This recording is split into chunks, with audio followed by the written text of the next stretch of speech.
देखो this is, हम लोग मार्केट्स के बारे में पढ़ रहे हैं, इको सीए फाउंडेशन, ठीक है। इसमें भी ओलिगोपोली, सबको पता है ओलिगोपोली, ओलिगो मीन्स फ्यू, पोली मीन्स सेलर, थोड़े सेलर। और एग्जाम्पल ओलिगोपोली क्या है? ओलिगोपोली इम्परफेक्ट कंपटीशन के अंदर आता है, पहली बात तो ये याद रखना। उसके बाद कुछ एग्जाम्पल्स दे रही हूँ जो याद रखो, ओलिगोपोली के एग्जाम्पल्स दे रही हूँ।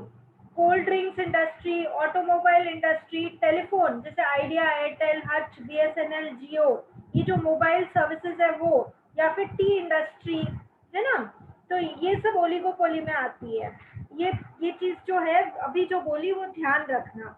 अभी ओलिगोपोली में मैं बोलती हूँ, कई लोगों ने कई बातें की है, उनके नाम के साथ उन्होंने क्या बोला है वो बात ध्यान रखेंगे। तो सबसे पहले कॉर्नेट,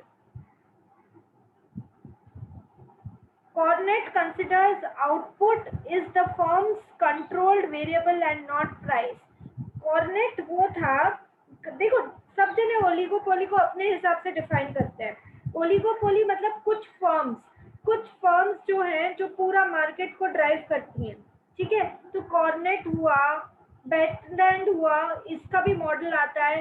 देन अपना स्वीजी हुआ जो कि किंग डिमांड का दिया था, जिसने यदि वो बोले कि आउटपुट डिवाइड कर मतलब आउटपुट पूरा ड्राइव करता है ओलिगोपोली को and it is not price, तो ये बात किसने बोली थी? कॉर्नेट ने बोली थी।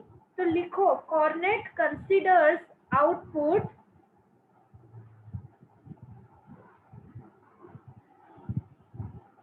Cornet considers output in firm's controlled variable and not price. Cournot क्या बोलता है कि वो लोग कितने अमाउंट या कितनी क्वांटिटी में प्रोड्यूस करते हैं, वो कंट्रोलिंग फैक्टर होता है। आउटपुट को वो कंसिडर करता है, नॉट प्राइस। तो यदि उन्होंने बोला कि ये ओलिगोपोली में आउटपुट से ड्राइव होता है, नॉट प्राइस से, ये किसने बोला था? तो कॉर्नेट ने बोला था। Okay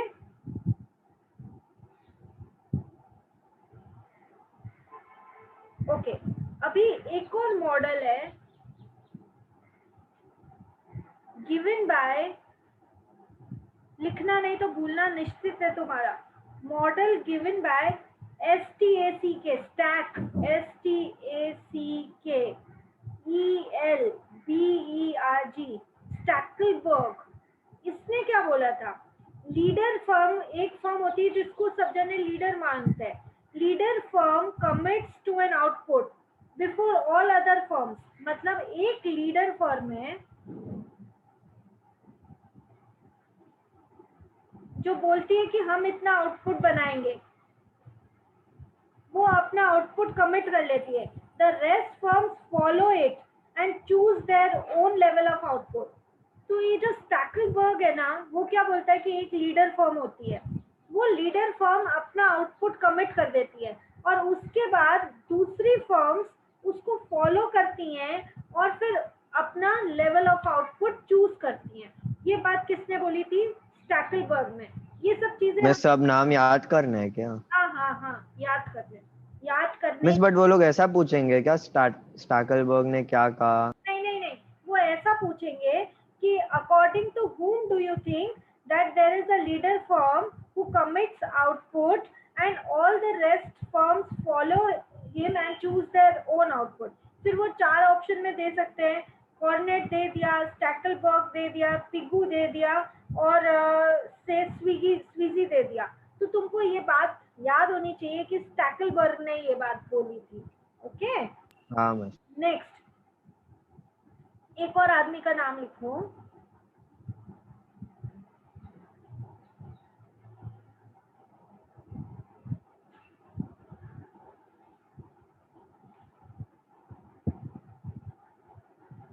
Bertrand.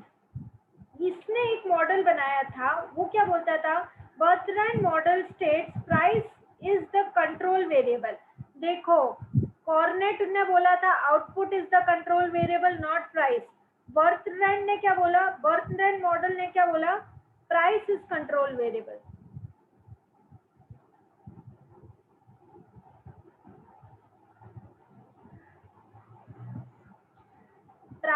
control variable for the firms and therefore each firm sets the price independently. तो बर्थलैंड के हिसाब से तो प्राइस इज कंट्रोल वेरिएबल, जबकि कॉर्नेट के हिसाब से आउटपुट। ये बात मैंने बता दी, अब याद रखना तुम्हारा काम है। देखो कॉमन इंटरेस्ट के लिए ना ओलिगोपोलिस्ट कई बार क्या करते हैं, they enter into an agreement and jointly act as monopoly to fix quantity and price. ये वो लोग कई बार कर लेते हैं। मैंने तुमको बताया था कि है ना कुछ ही ऑयल प्रोड्यूसिंग कंपनीज हैं, कंट्रीज हैं, तो वो लोग ना एक साथ आ जाते हैं और उस ओलिगोपोली को मोनोपोली में टर्न कर लेते हैं। अपने हिसाब से क्वांटिटी वो लोग डिसाइड करेंगे कि हम इतना ही ऑयल प्रोड्यूस करेंगे और अपने हिसाब से उसकी प्राइस भी डिसाइड करेंगे। तो उसको क्या बोलेंगे, जब वो लोग सब साथ में आ गए तो वो लोग अपनी प्राइस लीडरशिप कर रहे हैं। ठीक है, तो प्राइस लीडरशिप क्या होता है सुनो। Live and let live strategy where dominant firms accept the presence of small firms and set a price, this is called price leadership। मतलब तू छोटी फर्म है, तुम हम तेरे को मारेंगे नहीं, हम भी उतने में ही बेच रहे, तू भी उतने में ही बेच। That is live and let live and this is called as price leadership, कि एक प्राइस डिसाइड होती है बड़ी फर्म से, सब उसको एक्सेप्ट कर लेते हैं। ठीक है, अब बैरोमेट्रिक प्राइस लीडरशिप क्या होती है। Barometric price leadership where an old experienced respectful and largest firms acts as a leader and sets the price which is beneficial to the whole industry. Industry के पॉइंट ऑफ व्यू से उन्होंने price, जो सबसे बड़ी old experience respectful firm है उसने decide कर दी and बाकी सब उसको फॉलो करेंगे। इसको क्या बोलते हैं, बैरोमेट्रिक प्राइस लीडरशिप। जबकि प्राइस लीडरशिप में live and let live strategy है, स्मॉल फर्म्स को भी हम पूछेंगे प्राइस सेट करते हुए। जबकि बैरोमेट्रिक प्राइस लीडरशिप में old respectful experience largest firm वो डिसाइड कर देगी, बाकी सब फॉलो करेंगे। तो उसको क्या बोलते हैं, BARO, barometric, METRIC, barometric price leadership. याद रखना, ये सब हम लोग ओलिगोपोली में पढ़ रहे हैं। अभी एग्जाम में आ सकता है किंग डिमांड कर्व, और किसने दिया था, अमेरिकन इकोनॉमिस्ट पॉल एम स्वीजी। ये याद करो और इसको बनाना भी आना चाहिए। I mean, देखते ही पता चलना चाहिए ये क्या है। किंग डिमांड कर्व किसने दिया था, नाम याद रखना, आया हुआ है ये एग्जाम में, पॉल एम सैमुअलसन। ठीक है ना। अरे नाम बदल गया मिस। क्या हो गया मिस सैमुअलसन था ना, ये कहाँ से आ गया। सैमुअलसन या स्वीजी। अरे यार एक बार वापस चेक करो, एक मिनट। बस वही है सैमुअल्सन। अरे यार स्वीजी और सैमुअलसन, एक मिनट गूगल को देखते, गूगल में देखते। King demand curve theory was given by whom? एक मिनट देखते गूगल क्या बोलता।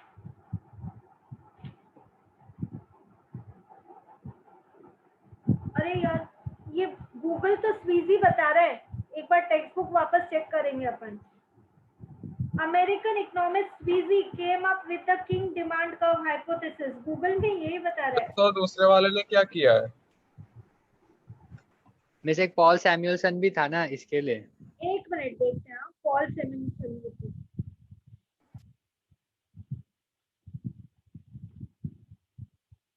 पॉल सैमुअलसन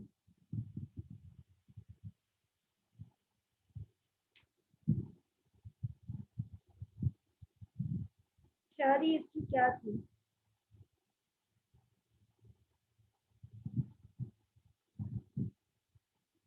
एक बार ना यही रखो, क्योंकि गूगल में ना किंग डिमांड कर्व स्वीजी बोल रहा है। पॉल सैमुअलसन का मैं वापस से तुमको देख के और व्हाट्सएप पे अपडेट करती हूँ। ओके, अभी मैं किंग डिमांड कर्व बना के बता दी। ओलिगोपोलिस्ट की जो इंडस्ट्रीज होती है ना, उसमें प्राइस रिजिडिटी होती है और स्टेबिलिटी होती है। मतलब वो बहुत जल्दी से प्राइस हिलाते नहीं है, वो डरते हैं। क्या चीज का डर है वो अभी डायग्राम बना के मैं एक्सप्लेन करूंगी। मतलब they do not change price even if economic condition change. ये लर्न करो।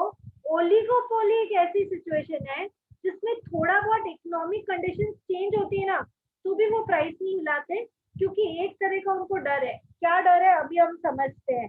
और यहाँ पर लिखा हुआ है, American economist Paul M Sweezy is the most popular and he gave the theories of price rigidity, king demand curve hypothesis। ठीक है, तो एक बार इसको रखते हैं और सैमुअलसन का देखते हैं बाद में। अब king is a form, king मतलब क्या होता है, ये एक बार डायग्राम बना रही हूँ, देखना थोड़ा सा। तुमको पता है कि एक्स एक्सिस पे क्वांटिटी होता है, वाई एक्सिस पे प्राइस होता है। ठीक है, पी प्राइस पे क्यू क्वांटिटी बेच रहे हैं। इससे पहले जो डिमांड कर्व था ना, वो ऐसे था। ये डिमांड कर्व है, मान लो ये डी है, ये के है, और इसके बाद डिमांड कर्व यदि ऐसे इसी को नीचे लेके जाती तो वो इस तरह से आता ना, पर वो ऐसे नहीं गया, वो कुछ ऐसे टूट फूट सा गया, ऐसे हो गया। मतलब शेप चेंज किया उसने, ऐसे लंबा नहीं गया। और मान लो ये पॉइंट ओ है, तो अभी इसके ऊपर का पोजीशन का मतलब क्या है, नीचे का पोजीशन का क्या मतलब है, वो हम देखते हैं। ओपी प्रिवेलिंग प्राइस है, इसको ए बना दो। हाँ, ओपी प्रिवेलिंग प्राइस है मार्केट में, और ओक्यू आउटपुट है। ठीक है, अभी क्या बोल रहा है वो, at prevailing price OP the upper portion of the demand curve which is DK, ये अपर पोर्शन है। The upper portion of the demand curve, which is DK, is elastic। वैसे भी इसको ऐसे लेके जाओगे तो ये फ्लैटर स्लोप भी बनेगा ना, तो it is elastic. And the lower portion of the demand curve, which is KA, is inelastic।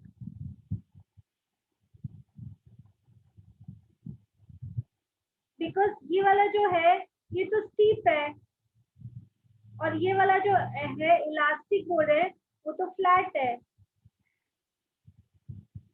This difference in elasticities is due to the assumption of a particular reaction of King's demand theory। वो क्या theory है, देखो generally वो लोग P price पे ही बैठे रहते हैं। इकोनॉमी में थोड़ा बहुत चेंज होना तो भी वो लोग चेंज नहीं करते, क्योंकि उनको क्या डर होता है, वो डर सुनो। उनको डर ये होता है कि यदि उन्होंने इसके ऊपर प्राइस डिसाइड कर ली P1, तो हो सकता है दूसरे ओलिगोपोलिस्ट कोई उनको फॉलो ही ना करे और वो अकेला हायर प्राइस में बैठा रह जाए। ठीक है, वो अकेला हायर प्राइस में बैठा रह जाएगा, दूसरे लोग फॉलो ही नहीं करेंगे, तो उसका अकेले का महंगा सामान कौन खरीदेगा। तो इसलिए वो चुपचाप वहाँ पी पे ही बैठा रहता है। वो प्राइस रेज करने से डरता है, क्योंकि वो उसको लगता है कि दूसरे ओलिगोपोलिस्ट वो प्राइस रेज को फॉलो नहीं करेंगे, और वो प्राइस घटाता भी नहीं है। यदि वो प्राइस कम करेगा ना P1 की बजाय P2, तो क्या होगा, यदि उसने प्राइस कम की है P की बजाय P2, तो हो सकता है जैसे ही वो प्राइस करें, सारे ओलिगोपोलिस्ट उसकी कॉपी करें और सब प्राइस कम करने की कोशिश करें। तो फिर फायदा क्या हो उसके खुद के प्राइस कम करने का, ये तो उसने अपने खुद के साथ सबका नुकसान कर दिया। ठीक है, तो वो न तो ऊपर जाने की हिम्मत करता है, न नीचे आने की बेवकूफी करता है। तो इसके लिए वो एक ओपी प्राइस जो सेट है ना, उसी के ऊपर स्टिक रहता है, इसीलिए वो उसको बोलते हैं स्टिकिंग प्राइस या stable price. A kink will therefore be formed at a prevailing price which remains rigid। ये जो P प्राइस है ना, it is rigid, हिलती नहीं है वो अपनी जगह से जल्दी से। और स्टिकी, इसको स्टिकी भी बोलते हैं, sticky price. It is rigid price, it is sticky price, और इसको एक और चीज बोलते हैं, it is stable price. Stable price, क्योंकि ओलिगोपोलिस्ट ऊपर जाने से डरता है कि कोई उसको फॉलो नहीं किया, तो नीचे आने से भी डरता है कि सब लोग उसको फॉलो कर लेंगे, तो अल्टीमेटली पूरी इंडस्ट्री का नुकसान हो जाएगा। ठीक है, और किसी को भी है ना फायदा नहीं होगा। तो ये जो प्राइस है, इस प्राइस को हम बोलते हैं स्टेबल प्राइस, रिजिड प्राइस या स्टिकी प्राइस। ये किंग डिमांड कब समझ में आया क्या तुमको? अरे बोलो। मिस लास्ट पार्ट वापस बोलो ना मिस। अच्छा, ये जो पी प्राइस है, ये ओलिगोपोलिस्ट का किंग डिमांड कर्व है, जो पॉल एंड स्वीजी ने दिया था, अमेरिकन इकोनॉमिस्ट ने। वो क्या बोलता है कि देयर इज अ किंग और अ डेंट, मतलब देखो जो के ऊपर वाला जो पार्ट है ना, वो इलास्टिक है, इसलिए वो आराम से फ्लैटर स्लोप पे जा रहा था। बट इसके नीचे का जो पार्ट है वो इनइलास्टिक है, स्टीपर स्लोप है। वो लोग ना इस प्राइस पे ही बैठे रहते हैं, पी प्राइस पे ही, ओलिगोपोलिस्ट। यदि वो P1 पे जाएंगे तो वो डरते हैं कि मैं अकेला प्राइस बढ़ाऊंगा, बाकी लोग मुझे फॉलो नहीं करेंगे, तो सब मेरे कॉम्पिटिटर्स से ही सामान खरीद लेंगे, मैं तो आउट ऑफ द कॉम्पिटिशन होके बोरिया बिस्तर बंद करके घर पर बैठना पड़ेगा। तो इकोनॉमी में चेंज होने के कारण भी वो फर्स्ट मूव नहीं करता है कि पी को P1 पे लेके जाए, और वो कम भी नहीं करता है, क्योंकि उसको पता है कि मेरे कम करते ही बाकी सब मुझे कॉपी करके नीचे आ जाएंगे, वो भी प्राइस कम कर देंगे, तो अल्टीमेटली मैं खुद भी मरूंगा और मेरे भाई बंधुओं को भी मारूंगा। तो जो प्राइस पे वो बैठे रहते हैं, इकोनॉमी में चेंज होता है तो भी वो उस पे स्टिक होके बैठे रहते हैं, उसको क्या बोलते हैं? Stable price, rigid price, sticky price. ठीक है, हाँ या ना? हाँ हाँ मैं समझ गया। अच्छा अच्छा, डुओपोली मतलब क्या होता है? डुओपोली,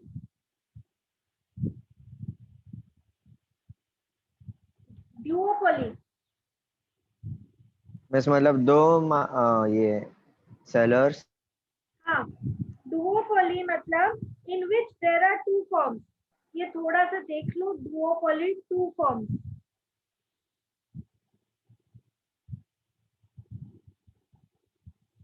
डुओपोली मतलब there are two firms in the market, दो ही है, two firms in the market. And ये भी याद रखो, duopoly is a subset of oligopoly, it is a subset of oligopoly. ठीक है, मोनोपोली पता है, सिंगल सेलर। मोनोपोली तो तुमको पता ही है, हाँ मिस। इट इज हाँ मैं one seller, single seller. And एक बात और याद रखो, it is generally in factor market. Single seller वाले के मार्केट को क्या बोलते हैं? Factor market. ठीक है,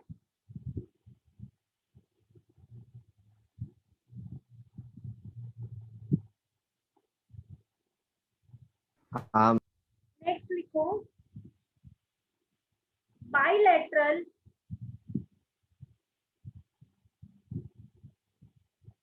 monopoly market.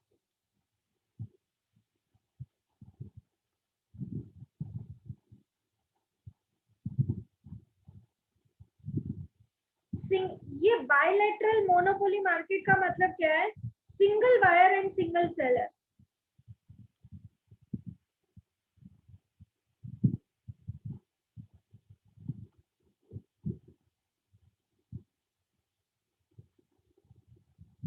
It is mix of monopoly and monopoly market. एक बार बताओ, एक एग्जांपल दे सकते हो क्या? Single buyer, single seller. मैं दूं? यदि मान लो कोविड की कोई मेडिसिन आई जो किसी कंपनी ने बना ली, तो वो सिंगल सेलर होगी उसकी, और गवर्नमेंट ने ऐसा रूल ला दिया कि सारा का सारा जो मेडिसिन है हम ही खरीदेंगे, और हम आगे हमारी जनता में हमारे हिसाब से एक एक रेट पे बेच देंगे, ताकि उसकी ब्लैक मार्केटिंग नहीं हो, ये सब हो। तो एक ही कंपनी ने वो दवाई बनाई और सारी की सारी गवर्नमेंट ने खरीद ली, तो सिंगल टू सेलर था और सिंगल ही बायर था। तो ऐसे मार्केट को क्या बोलोगे? Bilateral monopoly market. समझा क्या? हाँ मिस। अच्छा, एक और नाम लिखो, ओलिगो ओलिगोसोनी मार्केट। ये क्या मार्केट है? Where there are small number, बहुत ध्यान से, हाँ, स्मॉल नंबर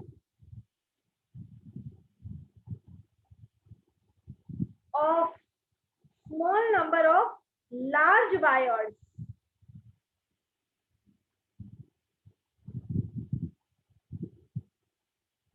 बायर कम ही है, गिनती में कमी है, पर वो जो भी बायर है ना वो सब लार्ज बायर। तो ऐसे मार्केट को ओलिगोसोनी मार्केट बोलते हैं।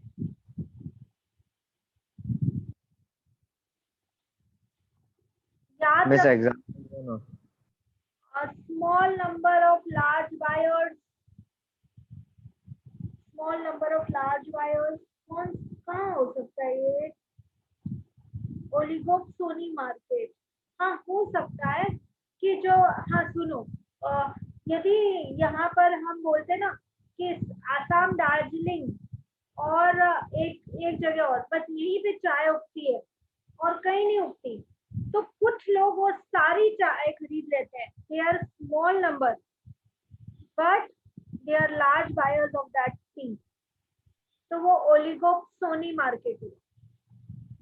और फिर वो अपने हिसाब से ब्रांड बनाते हैं, पैकेजिंग करते हैं और पूरे वर्ल्ड में बेचते हैं। ठीक है? हाँ मिस। ओके, मैं आपको ना, आपके पास या तो बुक है, इंस्टीट्यूट का मटेरियल है, और या फिर उसका पीडीएफ डाउनलोड करना है, तो वो करो और प्लीज एक बार जस्ट गो थ्रू और कुछ भी आपको ऐसे लगता है नहीं मुझे ये पूछने की जरूरत है या मुझे और समझना है, तो you can please start doing that, because that is important. एक रीडिंग इज इम्पोर्टेंट, ओके? और मटेरियल के पीछे बहुत सारे क्वेश्चंस हैं, वो क्वेश्चन सॉल्व करना स्टार्ट करो, वही तो आपको कॉन्फिडेंस लेके आएगा। एमसीक्यू क्वेश्चंस है, एंड आप ना एग्जाम में देखेंगे, आप आइडेंटिफाई कर लोगे कि है ना, अरे ये तो मैंने इंस्टीट्यूट के मटेरियल के पीछे से क्वेश्चन पढ़ा था और यही क्वेश्चन एग्जाम में आ गया। ऐसा होता है। अच्छा, एक बात बताओ, फुल कैपेसिटी आप जाते हो क्या मोनोपोलिस्टिक कंपटीशन में? मैंने अभी अभी पढ़ाया है। क्या मिस? मोनोपोलिस्टिक कंपटीशन में आप अपनी फुल कैपेसिटी पे काम करते हो क्या? मोनोपोलिस्टिक कंपटीशन का एग्जांपल बताना।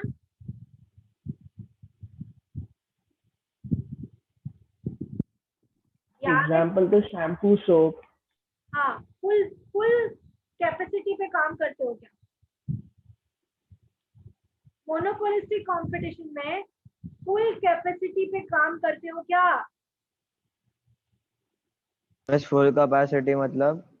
मतलब आप 100 टन प्रोड्यूस कर सकते हो एक दिन का, और 100 टन ही प्रोड्यूस कर रहे हो, ऐसा करते हो क्या मोनोपोलिस्टिक कंपटीशन में? This is my question. नहीं ना मिस, नहीं, क्योंकि सब्स्टिट्यूट्स भी है। नहीं, हम नहीं करते, फुल कैपेसिटी पे हम नहीं जाते। हर फॉर्म के पास एक्सेस प्रोडक्शन कैपेसिटी, जो कि थोड़ी आइडल कैपेसिटी होती है, वो रह जाती है। हम वहां पे नहीं जाते, क्योंकि हम एक्स्ट्रा कैपेसिटी प्रोड्यूस करने जाएंगे तो हमको प्राइस कम करनी पड़ेगी, और वो जो प्राइस कम होगी वो मेरी एवरेज कॉस्ट से ज्यादा होगी, तो मैं ऐसा काम क्यों करूंगी? इसीलिए मोनोपोलिस्टिक कंपटीशन में हर जना लॉन्ग रन में कहाँ पर ऑपरेट करता है? सब ऑप्टिमल लेवल। ये मैंने बोला था और ये एग्जाम में आया है।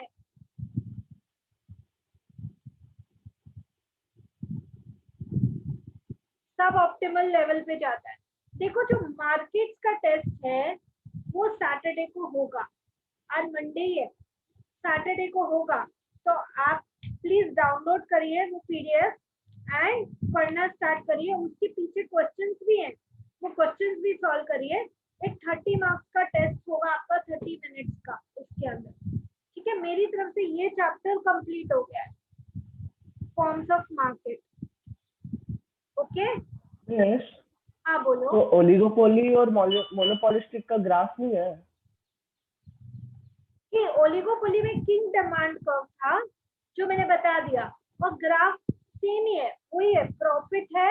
मोनोपोलिस्टिक में है जो मैंने ना सुपर प्रॉफिट बताया, लॉस का भी वैसे ही है और नॉर्मल प्रॉफिट का भी वैसे ही है जैसे मोनोपोली का था। सिर्फ ना स्टीप कर्व की बजाय फ्लैटर कर्व है, फ्लैटर डिमांड कर्व है, फ्लैटर एआर कर्व है, बाकी कोई फर्क नहीं है। आप टेक्स्ट बुक खोलो, देखो, आपको समझेगा। Okay okay okay miss. Okay, so I end of the class. Next Saturday मैं जरूर इसका टेस्ट लूंगी, आप लोग प्रिपेयर करना मार्केट। हाँ मिस।